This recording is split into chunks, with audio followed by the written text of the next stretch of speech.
इस वक्त इलाहाबाद हाईकोर्ट में जजेस ने फैसला पढ़ना शुरू कर दिया है। बहुत जल्द उसके तफसील से उसके बारे में बातें पता चलेंगी और यह भी पता चलेगा कि हाईकोर्ट ने क्या रुख लिया है। तलवार दंपति की कोशिश है कि उनके खिलाफ जो सजा है उसको स्थगित किया जाए, उनके खिलाफ आरोप रद्द किए जाए और उनको बरी किया जाए। और ये इलाहाबाद हाईकोर्ट ने राजेश और नुपुर तलवार को बड़ी राहत दी है, बरी कर दिया है उनको।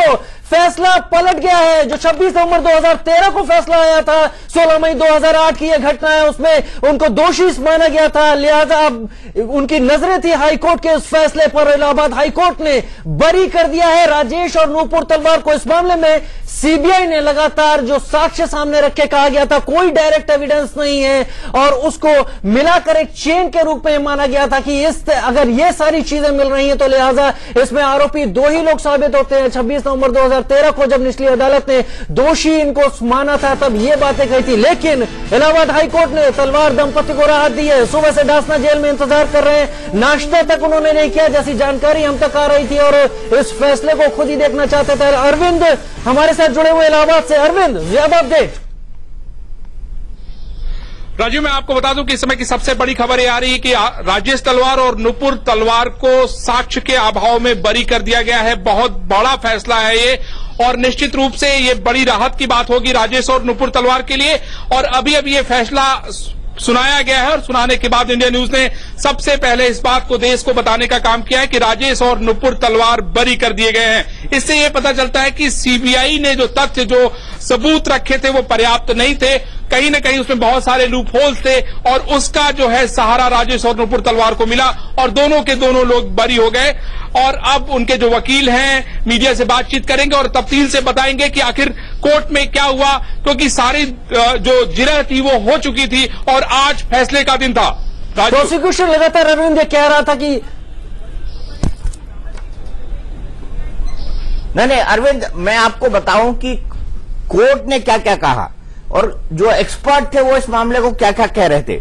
जितनी मजबूत सीबीआई की दलीलें थी उतनी ही मजबूत तलवार दंपति के तर्क थे।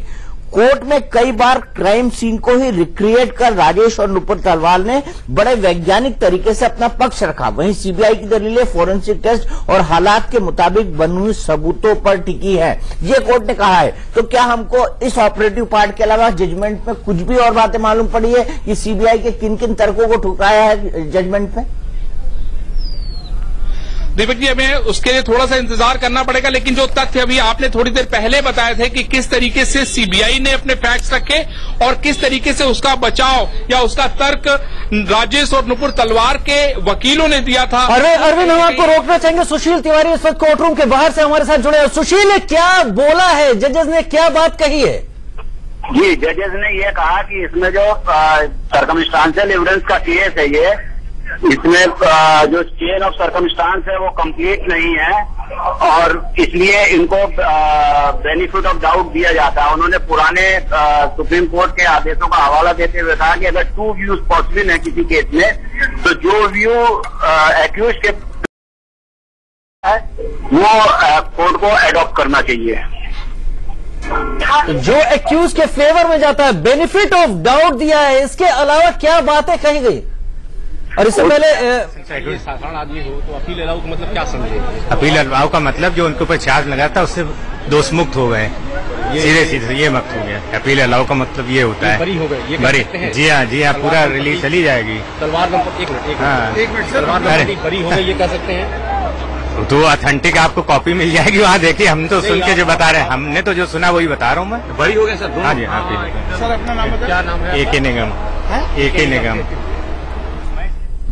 तो हमारे साथ हमारे एडिटर इन चीफ दीपक चौरसिया जी भी जुड़े हुए हैं। दीपक जी, एक ऐसा फैसला जिसकी तमाम जांच में बहुत सारे उलझी हुई चीजें सामने आई और आखिरकार बेनिफिट ऑफ डाउट दिया गया है। चलिए, मैं सर्कमस्टेंसेस में नहीं जाना चाहता हूं, लेकिन कोर्ट ने किस आधार पर जजमेंट सुनाया मैं उसकी बेसिस बताऊंगा। कुछ सीबीआई ने पहली दलील लिखी थी कि वारदात, मैं इसको कोट कर रहा हूं, मैं इससे प्ले अप नहीं कर रहा हूं, जो शब्द लिखे हैं आंचल मैं उससे कोट कर रहा हूं। सीबीआई ने पहली दलील लिखी थी कि वारदात की रात में सिर्फ 4 लोग थे, आरुषि, हेमराज, राजेश और नुपुर तलवार। इन 4 में से 2 की हत्या हो गई और 2 बच गए। सीबीआई ने कहा कि घर में कोई बाहरी शख्स नहीं आया था और न ही उसके सबूत मिले हैं। इस आधार पर सीबीआई ने तलवार दंपति पर आरोप लगाया कि उन्होंने ही आरुषि, हेमराज की हत्या की और फिर घर से सबूत मिटा दिए।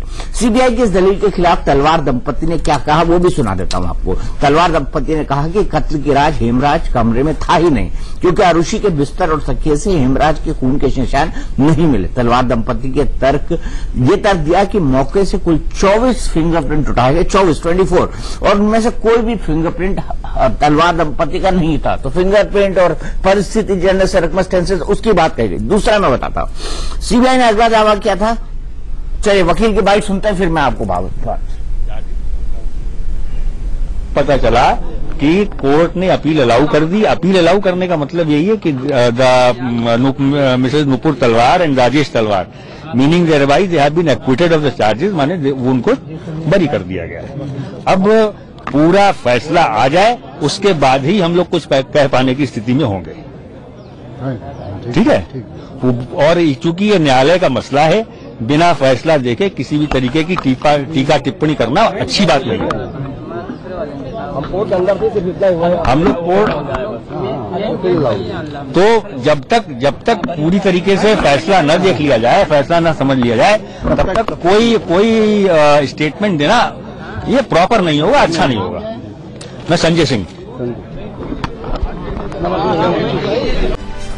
ठीक है, अब हाईकोर्ट के फैसले पर नुपुर का पहला रिएक्शन, कोर्ट के फैसले से हमें न्याय मिला, लेकिन अभी उनमें टेंशन होगा कि 2013 का शायद मामला था, 2008 का वर्डिक्ट आया था, 2008 का मामला था। आज लगभग 9 साल हो गए हैं और उनको ये नहीं पता कि 9 साल उन्होंने इतना संघर्ष किया है और उनकी बेटी जो इकलौती थी, जिसको वो उनके हिसाब से बहुत प्यार करते थे, और हर माँ बाप जो है अपने बच्चे को प्यार ही करता है। तो मैं ये कहना चाहता हूं कि उनके दिमाग में अभी भी डबल चीजें सवार होंगी कि अगर मैंने नहीं मारा है तो मेरी बेटी को किसने मारा है। और जब ये सीबीआई की क्लोजर रिपोर्ट आने वाली थी, इसीलिए उन्होंने कोर्ट के अंदर इस बात की अपील की थी कि भाई कैसे भी अगर आप ये क्लोजर रिपोर्ट दाखिल कर रहे हैं तो कैसे भी मेरी बच्ची को न्याय आप दिलाइए। अब इसमें 2 ऑप्शन हो सकते हैं, एक तो ये कि तलवार दंपति खुद चले जाए, दूसरा ये कि कोर्ट खुद कह दे, हाईकोर्ट खुद कह दे कि इसका इन्वेस्टिगेशन किया जाए। और अपने इस विस्तृत फैसले में हाईकोर्ट मेरे ख्याल से उसके ज्यूरिडिक्शन में आता है, ज्यूरिडिक्शन में रीट्रायल बहुत रेयर केसेस में होता है, और ये भी रेयरेस्ट ऑफ रेयर केस है। ये एक ऐसा केस है जिस पर पूरे देश और दुनिया की निगाहें, देश की सबसे बड़ी सस्पेंस मर्डर मिस्ट्री है, जिसको मैं 2008 से लगातार आज तक कवर करते आया हूं। और मैंने ऐसा कोई भी पीड़ित पक्ष नहीं है, चाहे वो उनके नौकर हों, चाहे नौकर के मालिक हों, चाहे डॉक्टर अनीता दुर्रानी हो, उनके पति हों, उनके बारे में जितनी थ्योरी चली थी, उनके बारे में जिन सीबीआई के ऑफिसर्स ने इन्वेस्टिगेट किया था, उनके बारे में मैं खुद सीबीआई के पास गया था क्योंकि मैं उनको बताना चाहता था कि मुझे क्या क्या फैक्ट मालूम पड़े। इंटरेस्टिंगली सीबीआई को मैं अरुण कुमार से मिला था और सीबीआई को वो तमाम फैक्ट्स पता थे। मैंने बोला देखिए साहब, ये मेरी नजर में आए थे, मेरी इन्वेस्टिगेशन में, तो मेरी जिम्मेदारी बनती है कि मैं एक इन्वेस्टिगेशन एजेंसी को बताऊं। और मैंने इन्वेस्टिगेशन एजेंसीज को वो तमाम बातें बताई थी। और अरविंद ने भी इस केस को बड़ी अच्छी तरह कवर किया था। अरविंद, किस तरह के उतार चढ़ाव हुए इस केस में, बताइए। देखिए दीपक जी, मैं आपको यही बताना चाह रहा था, उस समय बता रहे थे, हम लोग की बात कट गई कि एक एक व्यक्ति का नाम मुझे याद है। चौकी इंचार्ज बच्चू सिंह से लेके एसओ दाताराम नवनेरिया से लेके और एसपी सिटी महेश मिश्रा, ये सारे के सारे लोग अभी मेरी आंखों के सामने एक तरीके से घूम रहे हैं। उस समय बड़े नेता का दौरा था और सारी की सारी पुलिस जो है नेता की अगवानी में लगी हुई थी। उस दौरान आरुषि का मर्डर हुआ था और मुझे याद है अगले दिन जब हेमराज की लाश मिली थी, सुबह सुबह हम लोग पहुंच गए थे और शायद आप भी वहां पहुंच गए थे। और पंजे के निशान को लेकर बहुत सारे सवाल जवाब होने शुरू हो गए थे। जो बड़ा गद्दा रखा हुआ था छत पे, वो खून से पूरा एक तरीके से डूबा हुआ था और पूरे घर में चहलकदमी जारी थी पुलिस की। पुलिस अपनी अलग थ्योरी दे रही थी। और सबसे महत्वपूर्ण बात एक जो उस समय सतीश गणेश ने कही थी, आज भी मुझे याद है, सतीश गणेश ने उस समय ये तर्क दिया था कि जिस व्यक्ति से उसकी बातचीत हो रही थी, 1.5 घंटे के बाद पता चला कि ये आरुषि तलवार का पिता नहीं है। एक बहुत बड़ा रीजन था पुलिस की थ्योरी को लेके। लेकिन दीपक जी, मैं जरूर यहाँ पे बताना चाहता हूं कि शुरू से ही पुलिस ने केस को पूरी तरीके से डाइवर्ट कर दिया। केस जिस तरीके से इन्वेस्टिगेट होना चाहिए उस तरीके से इन्वेस्टिगेट नहीं हुआ। बाद में जब बहुत दबाव पड़ा तो इस पूरे मामले में सीबीआई आ गई और आपने जैसा कहा कि अरुण कुमार से लेके सारे लोगों को आपने बातचीत की, उनको हर एंगल से इन्वेस्टिगेट किया। उससे ये पता चलता है कि इस पूरे मामले में कितने सारे लूप होल्स थे। और मैं अब ये स्पष्ट कह सकता हूं कि अगर कोर्ट ये कहती भी है कि इस पूरे मामले का री इन्वेस्टिगेशन किया जाए तो कितना कठिन होगा। जो आप लोग कह रहे हैं कि आखिर आरुषि का कातिल कौन है, एक बहुत बड़ा प्रश्न चिन्ह लगा गया एक सबसे बड़ी एजेंसी पे कि आखिर आरुषि का कत्ल किसने किया। क्योंकि अगर आज कोर्ट ने नूपुर तलवार और राजेश तलवार को एक्विट कर दिया है तो कातिल अभी भी खुलेआम घूम रहा है और उसके बारे में देश की इन्वेस्टिगेटिव एजेंसी को दुनिया को पता नहीं है। तो बहुत बड़ा सवाल है सर, बहुत बड़ा सवाल है वाकई। आंचल में सिर्फ ये कहना चाहता हूं कि मैं न तलवार को फेवर करता हूं न किसी और को करता हूं। मैं कोर्ट के फैसले का सम्मान करता हूं। मैं सिर्फ वही फैक्ट्स बता रहा हूं जो रेफरेंस के आधार पर जो कोर्ट के ऑन रिकॉर्ड हैं और जो तलवार दंपत्ति ने कहे थे। मैं कोर्ट के फैसले का बहुत सम्मान करता हूं और उस पर किसी भी तरह की टीका टिप्पणी का मेरा कोई इरादा नहीं है। आंचल बिल्कुल, और अब यही देखना होगा कि आखिरकार अब क्या होगा, क्योंकि अब ऑप्शंस क्या क्या हैं। देखिए, मुझे ये लगता है कि इस फैसले के बाद जाहिर तौर पर देखिए ये वो फैसला है जहां मैं ये जरूर प्रेडिक्ट कर सकती हूं कि यूपी पुलिस और सीबीआई की जिस तरह से जांच रही उसकी बखियां उधेड़ी होगी हाईकोर्ट ने अपने वर्डिक्ट में, क्योंकि यही रोकूंगा। दासना जेल के जो जेलर हैं उनकी अभी स्टेटमेंट आ रही है, बाइट आ रही है, वो सुनते हैं।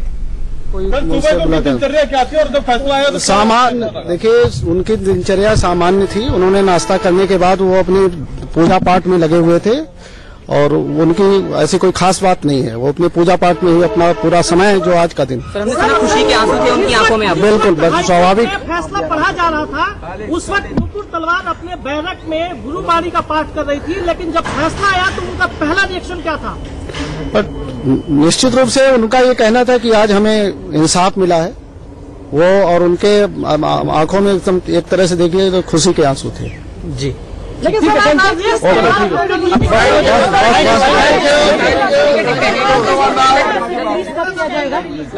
देखिए, जैसे ही माननीय उच्च न्यायालय का फैसला हमको कम्युनिकेट होगा उसके रिहाई की कार्रवाई की जाएगी। जैसे ही फैसले की जाएगी, रिहाई की कार्रवाई में जैसे ही फैसले की कॉपी यहाँ आ जाएगी, आदेश प्राप्त होगा, उस पर जेल के स्तर पर तुरंत कार्रवाई कर दी जाएगी। ठीक है, बहुत मेहनत की थी सीबीआई ने इस पूरे केस की जांच करने में। मैंने भी देखा इस दौरान जब सीबीआई जांच कर रही थी, पास ही जलवायु विहार के पास जो नाला है उसमें पूरी सीबीआई की टीम उस सर्जिकल ब्लेड की तलाश कर रही थी। अब इस वक्त हाईकोर्ट ने फैसला एक तरीके से निचली अदालत का पलट दिया है, अपील अलाउ कर दिया है, यानी बरी कर दिया है राजेश तलवार और नूपुर तलवार को। आजकल जो बात हो रही थी, अभी दीपक जी और आप भी बात कर रहे थे कि क्या हो सकता है आगे, क्या सीबीआई बाउंड है कि अगली अदालत में जाकर अगर कोर्ट अपने ऑपरेटिव पार्ट में अपने जजमेंट में ऐसा कोई इंडिकेशन नहीं देता अपील करने के लिए? नहीं, बाउंड सीबीआई को कोई नहीं कर सकता है। हाईकोर्ट ने अपना फैसला सुना है, ये सीबीआई पूरा का पूरा फैसला स्टडी करेगी कि आखिरकार इस पर अपील पर जाया जाए या नहीं जाया जाए। लेकिन राजीव, जैसा कि मैं बता रही थी आपको कि ये एक वो फैसला है जिसमें अगर बेनिफिट ऑफ डाउट, जो कि अभी तक समझ आ रही है, बेनिफिट ऑफ डाउट अगर एक्यूज्ड को मिला है, तलवार दंपत्ति को बाकायदा लोअर कोर्ट ने कन्विक्ट किया था, तो आखिरकार ये फिर भी केस क्यों फॉल फ्लैट किया हाईकोर्ट के लेवल तक? वो इसलिए किया कि कहीं ना कहीं इन्वेस्टिगेटिव एजेंसीज ने पूरी हॉचपॉच इन्वेस्टिगेशन की, अप्स एंड डाउन जो इस केस ने देखे हैं। अभी अभी जब बताया गया कि नूपुर तलवार की तरफ से पहला बयान ये आया है कि हमारे साथ अब इंसाफ हुआ है, लेकिन सवाल मेरे जहन में, क्योंकि मैंने भी इस केस को कवर किया, यही उठता है कि क्या तलवार दंपत्ति के साथ आज इंसाफ हुआ? आरुषि तलवार के साथ कब इंसाफ होगा? कब पता चलेगा कि उसके हत्यारे कौन है? ये सवाल अभी भी बरकरार है। यकीन ना चलो, यही सवाल शायद सबसे बड़ा बनकर अब उभर रहा है कि आरुषि तलवार को इंसाफ कब मिलेगा। हम बने हुए इस बड़ी खबर पर छोटे से ब्रेक का वक्त है, जल्द हाजिर होते हैं। नूपुर तलवार को हाईकोर्ट ने बरी कर दिया है। 26 नवंबर 2013 को निचली अदालत ने उन्हें सजा दी थी उम्र कैद की, जिसके खिलाफ उन्होंने अपील की थी। उनकी अपील को मंजूर कर लिया गया, यानी उनको बरी कर दिया गया। बड़ी खबर है इस वक्त की आरुषि मर्डर केस में। हम इसी केस के ऊपर और इसके बाद आए फैसले के ऊपर चर्चा कर रहे हैं। मेरे साथ मेरे एडिटर इन चीफ दीपक चौरसिया हैं और मेरे साथ हमारी एडिटर आंचल आनंद भी। हाईकोर्ट ने क्या कहा है पहले वो जान लेते हैं।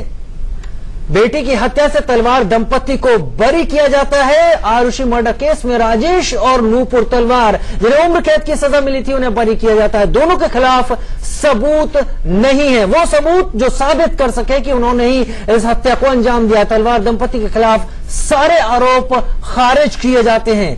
आरुषि की हत्या का आरोप साबित नहीं होता है। आरुषि को मम्मी पापा ने बड़ा सवाल जिसके बारे में हम बात कर रहे हैं, तो किसने मारा? आरुषि मर्डर केस क्या एक मिस्ट्री बनकर रह जाएगा? आंचल आनंद कह रही थी डेड एंड पर पहुंच गया है। क्या आरुषि हेमराज के कातिल का पता नहीं चलेगा? आरुषि को मम्मी पापा ने नहीं मारा तो किसने मारा? बड़ा सवाल है। मेरे साथ मेरे एडिटर इन चीफ दीपक चौरसिया जी और मेरे साथ एडिटर आंचल आनंद मौजूद है। दीपक जी, अभी जो कोर्ट ने कहा है, बरी कर दिया है नूपुर तलवार और राजेश तलवार को, लेकिन बात उन आधारों की भी होती है। आखिर 26 नवंबर 2013 को जब निचली अदालत ने सजा सुनाई थी, दोषी माना था, तो कुछ आधार भी उसके रहेंगे। वो आधार क्या थे? देखिए, आधार तो बड़े लंबे हैं। 26 आधार थे जिनके आधार पर हत्यारा ठहराया गया था राजेश और नूपुर तलवार को। लेकिन एक मामला भी दिलचस्प है कि जज एस लाल, जो सीबीआई के स्पेशल कोर्ट के जज थे एस लाल, उन्होंने अपने रिटायरमेंट के ठीक 5 दिन पहले फैसला सुनाया था, ठीक 5 दिन पहले। और उसको लेकर कई तरह की थ्योरियां भी सामने आई, कुछ आई कुछ नहीं आई, कुछ पर मैं टिप्पणी भी करना नहीं चाहूंगा। लेकिन 26 आधार क्या थे? वो 26 आधार ये थे कि लास्ट सीन थ्योरी, यानी मारा गया इंसान आखिरी बार किसने देखा। एडिशनल सेशन जज श्यामलाल ने तलवार दंपति को उम्र कैद देने के लिए पहला आधार इसी को चुना। ठीक है। दूसरा, जज ने माना कि 5.5 साल पहले उस अभागी रात का जलवायु विहार के उस फ्लैट में सिर्फ 4 लोग थे, 2 की हत्या हो गई और 2 बच गए, लिहाजा शक सीधे बचे हुए लोगों पर ही जाएगा। जज ने जो तीसरी बात कही, 16 मई की सुबह 6 बजे आरुषि का शव उसके बेडरूम में पड़ा था, शव पर चादर ढकी थी और बगल में ही तलवार दंपति का कमरा था। दोनों कमरों के बीच सिर्फ एक दीवार थी। आखिर दंपति को हत्या की सूरत में कोई आवाज क्यों नहीं सुनाई दी? चौथी जो बात थी कि 17 मई 2008 को तब तक लापता बताए जा रहे घर के नौकर हेमराज का शव भी घर की छत पर मिला। छत पर जाने का दरवाजा अंदर से बंद था, उस पर ताला जड़ा था। किसने बंद किया, ये भी सवाल था। आरुषि का दरवाजा भीतर से ऑटोमेटिक लॉक से बंद था, यानी उसे न तो भीतर से बिना चाबी के खोला जा सकता था या फिर बिना बाहर की चाबी से। नोएडा पुलिस के मुताबिक खुद राजेश तलवार ने दरवाजा बंद करके सोने की बात कही थी। ये आधार भी तलवार दंपति को भारी पड़ा। हत्या की पूरी रात घर पर इंटरनेट चालू रहा, जिसके लिए कई सारी थ्योरी हैं, और उसने एक थ्योरी को गलत माना, और वो थ्योरी ये थी कि राजेश तलवार का ये तर्क था कि लाइट चली गई थी और फिर इंटरनेट अपने आप ऑन हो गया। लेकिन जांच में पाया गया कि लाइट नहीं गई थी उस दिन। अदालत में तलवार दंपति ने बचने के लिए कई तर्क दिए। उसमें तर्क ये था, जो धराशायी हो गया था, बिजली का। घर के नौकरी के साथ कुछ और लोगों ने मिलकर हत्या की, ये थ्योरी भी कोर्ट में धराशायी हो गई। जज साहब ने इसे भी अपने फैसले का आधार बनाया, और ये भी आधार बनाया गया कि कोई भी आदमी अंदर नहीं घुसा था। चोरी के लिए घर में कुछ लोग घुसे और उन्होंने चोरी के लिए आरुषि और हेमराज को मार डाला। ये कहानी भी अदालत में फुस हो गई, क्योंकि वहां से कोई भी सामान गायब होने का साक्ष्य नहीं था। आरुषि हेमराज हत्याकांड में घर की नौकरानी भारती की गवाही सबसे अहम साबित हुई। ये वो नौकरानी है जिसको चाबी फेंकी थी नूपुर तलवार ने, भारती मंडल। और उसने कहा कि आरुषि की मां नूपुर तलवार ने यह नहीं कहा कि उनकी बेटी की हत्या हो गई, बल्कि उन्होंने ये कहा कि हेमराज बाहर से दरवाजा बंद कर शायद दूध लेने गया हुआ है। जज साहब ने इसका जिक्र किया। अदालती जंग में ये बयान झूठा साबित हुआ। किसी के घर में अगर बेटी मारी गई हो तो आखिर वो बेहद सामान्य कैसे रख सकता है, जो तर्क आंचल ने दिया था कि न रो रही है न कुछ कर रही है। नौकरानी भारती मंडल के बयान पर आधार पे ही इस केस में कई सच सामने आ सके। जज श्यामलाल के आदेश में भारती का एक और बयान का साफ जिक्र है। भारती ने बताया था कि जब आरुषि के कत्ल की बात सामने आई तो नूपुर तलवार ने कहा कि हेमराज आरुषि को मारकर भाग गया है। तो ये बात भी मैंने तलवार से पूछी थी कि भाई आपने तो मतलब निष्कर्ष निकाल लिया। तो उनका कहना था कि एक आदमी मरा हुआ है, एक आदमी मुझे मिल ले रहा है, नीचे अपने कमरे में होना चाहिए, वो नहीं था। तो मेरा ऑब्वियस शक उसी पर गया, मेरा पहला शक उसी पर गया। और भी कई सारे इसी तरह के तर्क हैं। टेरेस की संपत्ति उनके पास थी, और तलवार दंपति की खाने की मेज पर ग्लास स्कॉच की बोतल मिली, बोतल पर खून के निशान थे। लेकिन कोई आदमी अगर बाहर से मारने आता तो बैठ के स्कॉच नहीं पीता। मारा गया हेमराज शरीर से तगड़ा था। किसी बाहरी व्यक्ति के लिए अकेले उसे मारकर उसके शरीर को घसीटते हुए ऊपर सीढ़ियों से टेरेस पे ले जाना संभव नहीं था। इसका भी जवाब मैंने तलवार दंपति से पूछा था, और उन्होंने कहा था कि आप हम दोनों को देख लीजिए, हेमराज के शरीर को देख लीजिए, और देखो बिना आवाज के क्या हम उस शव को ऊपर तक ले जा सकते हैं। ऐसे कई सारे आधार थे। अब उसके डिटेल में मैं नहीं जाना चाहूंगा, लेकिन ये भी एक फैक्ट है राजीव। मैं कोर्ट के फैसले का सम्मान करता हूं, मैं लोअर कोर्ट के फैसले का भी सम्मान करता हूं, मैं हाई कोर्ट के फैसले का सम्मान करता हूं, लेकिन ये तर्क हैं जिन तर्कों के आधार पर यह बात स्थापित हुई थी कि उन्होंने मारा है। ये 26 तथ्य वो हैं और ये 5 दलीलें वो हैं जिसके आधार पर तलवार दंपत्ति ने कहा कि हमने उसे नहीं मारा था, और जिसको कोर्ट ने माना कि उन्होंने आरुषि को नहीं मारा था। अब कुछ लीगल एक्सपर्ट से हमारी बात हुई, अरविंद को हम जोड़ेंगे, उनकी भी कई लीगल एक्सपर्ट से बात हुई है कि क्या केस का रीइन्वेस्टिगेशन होगा। इसको लेकर भी अलग अलग कॉन्ट्राडिक्टरी व्यू आ रहे हैं, क्योंकि सीबीआई वैसे ही क्लोजर रिपोर्ट दाखिल कर चुकी है। सीबीआई क्या इसकी अपील करेगी, ये भी साफ नहीं है। Retired justice Bhanwar Singh Allahabad high court के जुड़ गए। भंवर सिंह साहब बड़े लीगल एक्सपर्ट हैं और जस्टिस रहे इलाहाबाद हाईकोर्ट के। जस्टिस भंवर सिंह जी, मुझे ये बताइए आप कि क्या इस केस का अब रीइन्वेस्टिगेशन होगा या सीबीआई बड़े कोर्ट में जा सकती है? ये तो मैं नहीं कह सकता। सीबीआई को हक तो है जाने का, क्योंकि अपील का हक सब पार्टीज को है, और मगर रीइन्वेस्टिगेशन के लिए कोई मजबूत ग्राउंड नहीं है, और इसलिए जहां तक मेरा ख्याल है कोई भी हाई कोर्ट और सुप्रीम कोर्ट रीइन्वेस्टिगेशन का ऑर्डर नहीं करेगी। और जो है आज की अदालत ने वही कहा है कि ये सस्पिशन यानी संदेह कितना भी मजबूत और स्ट्रांग हो, वो साक्ष्य की जगह नहीं ले सकता। वो संदेह ही रहेगा, इसलिए संदेह साक्ष्य नहीं है। और आरुषि तलवार के जो पेरेंट्स थे वो जो है अपैरेंटली निर्दोष थे, और जो सब हम लोगों ने सुना, जो पढ़ा, जो हम लोगों के जहन में बातें आई, उसमें उनके खिलाफ कोई सबूत नहीं था, इसलिए उनका एक्विटल जायज है। भंवर सिंह जी, एक सवाल का जवाब जो सब जानना चाहते हैं, ऐसी सूरत में जब हाईकोर्ट ने इन दोनों को बरी कर दिया है तो क्या माना जाए? नो वन किल्ड आरुषि, अब ये केस डेड एंड पर पहुंच गया है, क्या आरुषि को कभी न्याय मिलेगा? ये बात न्याय की है कि दोषी को तो सजा मिलनी ही चाहिए, मगर दोषी को ढूंढ निकाले कौन? ये पुलिस का दायित्व था कि असली दोषी को निकाले, ढूंढकर उनको सामने लाए कोर्ट के। मगर यदि दोषी नहीं मिला तो किसी न किसी को सजा मिलेगी। तू नहीं तो तेरे पिता को मिलेगी, तेरी माता को मिलेगी, या किसी और को मिलेगी। तो ऐसा भी तो नहीं हो सकता। वो भी तो अन्याय है कि किसी निर्दोष को आप फांसी पे चढ़ाएं। और ब्लैक स्टोन ने कहा है, बहुत बड़े जूरिस्ट हुए हैं जी, उन्होंने कहा था कि चाहे 99 दोषी लोगों को सजा मुक्त कर दिया जाए, मगर एक निर्दोष व्यक्ति को कभी भी फांसी नहीं चढ़ानी चाहिए। निर्दोष को फांसी चढ़ाना घोर अन्याय है। ये बात सही है कि किसी न किसी ने तो मारा ही है, मगर मारा इसका ढूंढने का दायित्व आरुषि के पेरेंट्स पर नहीं है। उनको ये नहीं कहा जा सकता है कि आप बताओ कि किसने मारा। अरे भाई, किसने मारा ये तो निकालने का जो है, हल निकालने का दायित्व पुलिस के ऊपर है। पुलिस इन्वेस्टिगेट करे, और अक्सर होता है कि बहुत सारे इन्वेस्टिगेशंस के बावजूद, अच्छे इन्वेस्टिगेशंस के बावजूद पता नहीं लग पाता कि दोषी कौन है, किसने हत्या की है। और बड़े बड़े केसेस में ऐसा हुआ, पहले भी ऐसा हुआ।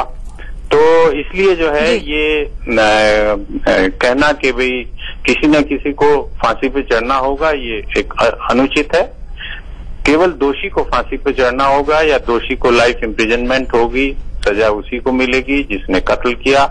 जिसने नहीं किया वो निर्दोष है, और इसलिए निर्दोष को कभी भी कोई सजा नहीं मिलनी चाहिए। यकीनन जस्टिस भंवर सिंह जी, बहुत शुक्रिया हमारे साथ तमाम जानकारी को साझा करने के लिए। तो दीपक जी, यहाँ पर एक चीज तो निकल कर आ रही है कि जो सीबीआई निचली अदालत में उन सारे आधारों को साबित कर ले गई, वो हाईकोर्ट आते आते उनको साबित नहीं कर पाई। क्या अब आगे अपील करेगी तो सीबीआई में इतना दम हो पाएगा कि उस एक बार फिर से साबित कर सके? देखिए, इस केस के मतलब केस के साथ क्या क्या हुआ, मतलब ये भी अपने आप में बहुत बड़ी बात है इस केस को जिस तरह से इन्वेस्टिगेट किया गया उस पर भी कई डाउट है। इस केस में जो एडवर्स डिसीजंस लोगों ने लिए उसको भी लेकर बड़ा डाउट है। इस केस को जितने हाई प्रोफाइल ढंग से मीडिया ने उठाया उसको भी लेकर कई डाउट्स हैं। मैं अब उसमें नहीं जाना चाहता, मैं उसमें नहीं जाना चाहता कि पहले क्या हुआ था, आज क्या हुआ, हमको ये देखना पड़ेगा। और आज के देखने के बाद, आज की बातों को समझने के बाद फिलहाल हम ये निष्कर्ष पर पहुंच सकते हैं कि आरुषि जो है उसके मम्मी पापा को बरी कर दिया गया है, और बरी कर दिया गया है। और मैं एक ट्वीट उनका बताना चाहूंगा आपको। ये ट्वीट इन्होंने अपनी 25वीं शादी की सालगिरह जो है नुपुर तलवार और राजेश तलवार ने अपने जेल में के अंदर बिताई थी। तो राजेश तलवार ने अपनी डायरी में लिखा था, in October 2005 after the release of a Bollywood movie based on the murder Talwar, the officer who led the initial investigation Arun Kumar said he believes Rajesh and Nupur Talwar were innocent. ठीक है, ये पहली इन्वेस्टिगेशन थी जो अरुण सिंह ने करी थी, वो उसके इंचार्ज थे। तो Talwar has spent 25th wedding anniversary in the jail. इसका मतलब ये हुआ कि तलवार ने अपनी 25वीं शादी की सालगिरह जेल में व्यतीत की। दिसंबर 18, 2013 को राजेश तलवार ने अपनी डायरी में लिखा, could anybody imagine where we would be on 25th marriage anniversary. कोई ये सोच सकता है कि हम 25वीं मैरिज एनिवर्सरी में कहाँ होंगे? नो हरू, no house, no clinic, no money, sitting in jail for something we haven't done. तो इसमें भी कई सारे शेड्स हैं। मैं मानता हूं, बिल्कुल मानता हूं कि ये एक सवाल है कि आखिरकार आरुषि, सिर्फ आरुषि की बात नहीं करते हैं, हेमराज की भी बात करेंगे, क्योंकि आरुषि केस हाई प्रोफाइल हो गया तो हमको आरुषि की बात करनी पड़ेगी, हेमराज की भी बात करनी पड़ेगी, उसके परिवार को भी हमको उसी सिंपैथी से देखना पड़ेगा और आरुषि के केस को भी हमको उसी संपत्ति से देखना पड़ेगा। लेकिन जो सबसे बड़ा पॉइंट है वो यही है कि क्या हुआ, कैसे हुआ, और उसमें कई सारे लूप होल्स हैं, जिस लूप होल्स की बात आपने और मैंने कई बार की है। अरविंद हमारे साथ जुड़े हुए हैं सर इलाहाबाद से। अरविंद, तमाम वकील वहां पर हैं जो कि इस दौरान कोर्ट में मौजूद रहे थे, उपस्थित रहे थे। क्या कोर्ट में उन्होंने इस पूरी सुनवाई के दौरान जब जज फैसला पढ़ रहे थे कुछ आपसे बातें साझा की? देखिए राजीव, अभी इंतजार है उस फैसले का, क्योंकि उसमें बहुत सारे पॉइंट्स ऐसे होंगे जिसको पढ़ने के बाद वकील किसी निष्कर्ष पे पहुंचेंगे, चाहे वो सीबीआई के वकील हों, चाहे वो आरुषि तलवार के वकील हों, क्योंकि आरुषि और नुपुर, माफ कीजिएगा, राजेश और नुपुर तलवार के वकीलों के लिए तो ये बड़ी बात है कि आज उनका जो जो लोग जेल में हैं आज उनको एक्विट कर दिया गया। लेकिन जो इसमें लूप होल्स हैं, जिस तरीके से अभी बात हो रही थी, जस्टिस गौहर सिंह साहब से बात हो रही थी, उन्होंने ये कहा कि भाई किसी भी जो दोषी नहीं है उसको सजा नहीं दी जा सकती है। और जो भी दीपक जी ने कहा कि ये जरूरी है कि अरविंद, हम आपको रोकेंगे सर, नुपुर तलवार के वकील इस वक्त कुछ कह रहे हैं, हम उनको सुन लेते हैं पहले। अरे आप थोड़ा बोल देंगे तो रिलीज हो जाएगा। ये प्रेशर माउंट किए लोग वहाँ पे खड़े हो जाए। हम आपसे सबसे बात करेंगे, हम आपसे सबसे बात कोर्ट में हमारे क्लाइंट्स को ऑनरेबल डिवीजन बेंच ने बरी किया है। जो इल्जामात लगाए गए थे वो गलत पाए गए हैं, बेबुनियाद पाए गए हैं। ट्रायल कोर्ट के जजमेंट को सरासर खारिज कर दिया गया है और हमारे दोनों क्लाइंट्स जो है बरी हुए हैं। हम उम्मीद करते हैं कि कल दोपहर में वो जेल से बाहर आएंगे। ये अपील अलाउ हो गई है। ट्रायल कोर्ट का फैसले को निरस्त कर दिया गया है। दोनों तलवार दंपति को बाइज्जत बरी कर दिया गया है। ट्रायल कोर्ट के फैसले से इस हाई कोर्ट के जजों ने इत्तेफाक नहीं किया। दोनों लोग बाइज्जत बरी हो गए। जजमेंट कल आने पे हम लोग आपसे विस्तृत वार्ता करेंगे, जरूर करेंगे। कोर्ट का ऑब्जर्वेशन ये था कि इनको गलत रूप से सजा दी गई। ये लोग दोषी नहीं थे, केवल इस आधार पे कि ये लोग घर में रात में मौजूद थे माता पिता के रूप में, इसलिए इन्हें सजा करना पूरा इनके साथ अन्याय करना है। आप थोड़ा पीछे हो जाइए, थोड़ा सा। तो नुपुर तलवार के वकील कह रहे हैं कि ट्रायल कोर्ट के फैसले को निरस्त किया हाई कोर्ट ने और उम्मीद करते हैं कि कल राजेश और नुपुर तलवार वापस जेल से बाहर निकल आएंगे। हम बने हुए इस बड़ी खबर पर छोटे से ब्रेक का वक्त है, जल्द हाजिर होते हैं।